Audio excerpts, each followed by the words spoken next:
What up YouTube, how we feeling today? Hope everybody is doing great, and today we're gonna talk about Yannick. And Yannick, the creative director of The Division 2, has finally spoken out about the state of the game and why they put it on ice for such a long time, and they finally give us some answers that we all have been looking for, and maybe it's even coming back. Thanks for clicking my content, really appreciate you joining me, and if you like my content and want to help the channel out, because that's how YouTube works, smash that like button, hit me up with a comment down below, and of course, if you didn't do it already, hit that subscribe button with that little notification bell next to it to keep informed whenever I upload new videos. But let's dive into this news. Are you ready? Let's go!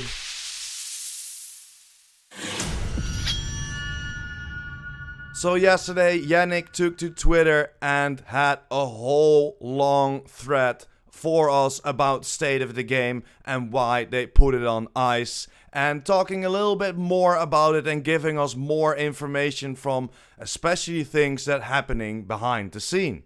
There's a lot of controversy about state of the game in the past and more recently. So let me pull the curtain a bit to explain why we decided to put it on ice for a while. This is gonna be a long thread. There is a lot that happens behind the scenes of state of the game. I know it probably often seems improvised, and while there's always a degree of improvisation, there is a significant amount of preparation work behind every show. We have an editorial strategy that maps out the main topics of each state of the game over a certain period of time. The streaming setup needs to be in place and ready. The assets need to be prepared in the right format and stored at the right place. Some of the information needs to be gathered in advance, like stats, for example, can take days to be put together. There is a preparation of the guests if they are not already experienced. We do a dry run for each show to make sure everyone is familiar with the content. Everything needs to be put in a run of a show that will share our communication and marketing partners for validation. Sometimes it takes several iterations before we reach an agreement, etc, etc. And we all know how it is. They need to talk about the Ubisoft about this, what they can say and what they not can say. It's not only massive, that of course makes the decisions in what they can share. The bottom line is that it takes more than a couple of devs spontaneously grabbing their webcam and chatting about anything. All of this takes time and people who can invest a major part of their work hours into championing this. Then, state of the game is a bit of a double-edged sword. It's great when we have many things to talk about, but when we hit a quiet period, it becomes harder to produce a weekly show with meaningful content. We all have opinions on whatever or not those empty state of the games are valuable. And I have to agree with this 1000%, because they did it every single week, or tried to do it every single week. We got at least 3 people talking to us, then of course Hamish with the 2 devs talking about the game, talking about what we could expect, and no other game developers are doing this. We were spoiled with this and it was a lot of fun, and of course they had a few state of the games that was a little bit too slow. A lot of people jumped on that there wasn't that much information, and maybe, in my opinion, maybe they could talk to content creators, right? Talk to the people that are the community, and maybe ask the community for a few questions and then just answer those questions. Of course they did it as well, just reading through chat and trying to answer a lot of questions that we had.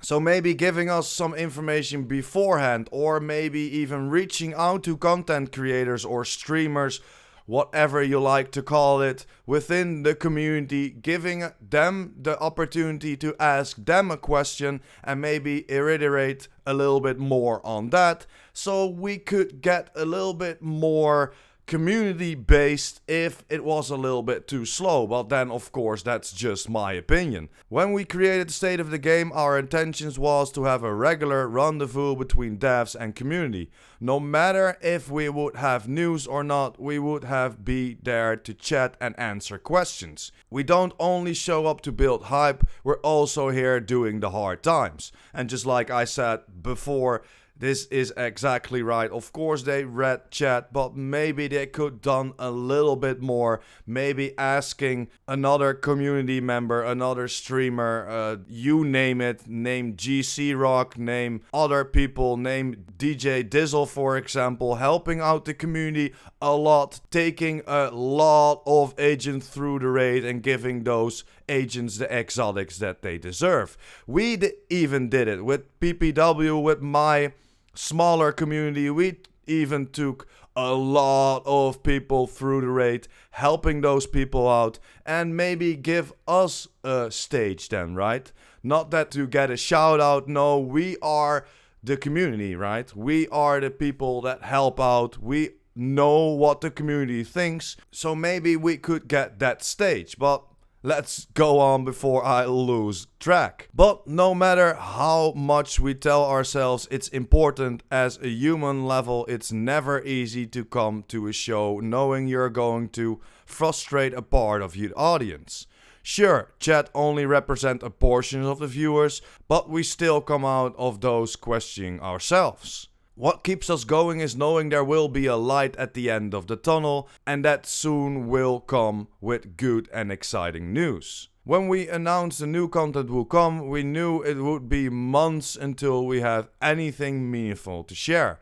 The idea of keeping the State of the Game going for months without being able to shed any light on this new content didn't set right and seemed disrespectful to the community. And again, I'm agreeing to this 100% because we love to see the State of the Game. We would love to see some more information about the game. We would love to see more information about the new content or what they are working on. But again, Ubisoft is their boss. Ubisoft is saying to them, okay, you can share this or you can share that. There are a lot of ideas that Massive comes with that maybe Ubisoft says, nah, that isn't worth the time or the money. So they could talk to us about it, but then after a few months, we're not seeing that in the content itself.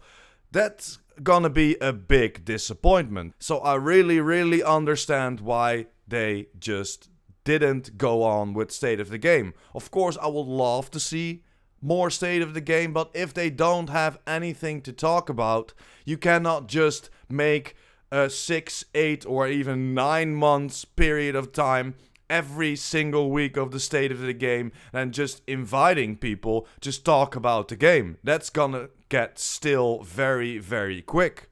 People would show up every State of the Game wondering, is this the one? Only be disappointing time and time again, week after week. And in the same time, Hamish moved to another role.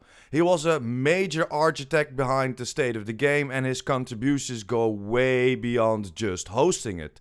Johan also decided to move on and he was the one taking care of the content. It just wasn't realistic to carry on and it seems like a good place to stop for a while, regroup and look to the future. I do regret that we couldn't make one final send-off show. So here we are months later.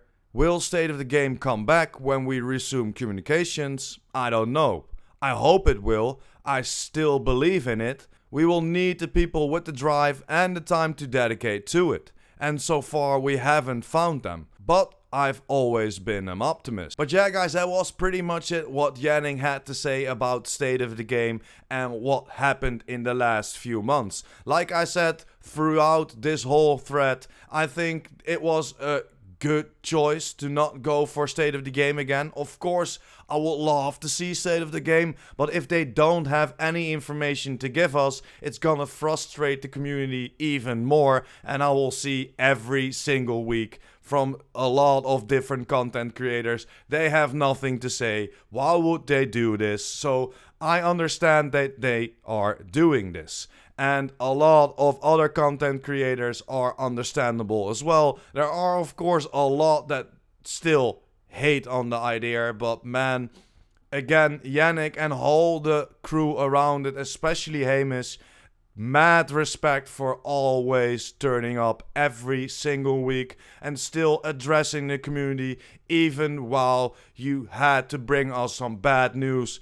And just like you saw in the faces when they had to tell us about Kenley, you know, with that Operation Nightmare turning into an apparel event, you just saw it in their faces that they were really, really bummed out. But again, Massive is under contract with Ubisoft. Ubisoft need to clear everything first. So Massive could have a lot of ideas, could have massive ideas, no pun intended, for all the content that they want to bring out, right? But if Ubisoft says no, that is not worth our time, we're not putting up that much effort and money into the division anymore, then Massive doesn't have anything to say about it. Ubisoft will always be the last one that will talk about this, the last one that will say, okay, let's do this, or okay, we will not do this. So yeah, guys, this was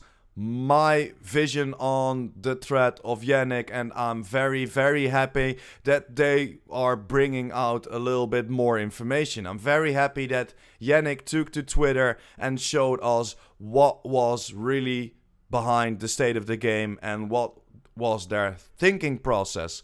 And next to that, they are coming back to the studios. So they are coming back from working at home, gathering around in the studio again. So I'm very, very happy to see that. So they will get some extra work done. It's gonna be a lot easier to communicate with us, and it's gonna be a lot easier to work on the new content, what I'm very, very hyped for. But let me know in the comments down below what you think about this thread, and of course what you think about the future of Division. But that's pretty much it for today, guys. Thanks for watching, hope you enjoyed. Don't forget to smash that like button and hit that subscribers button, and of course the notification bell. PurePrime out!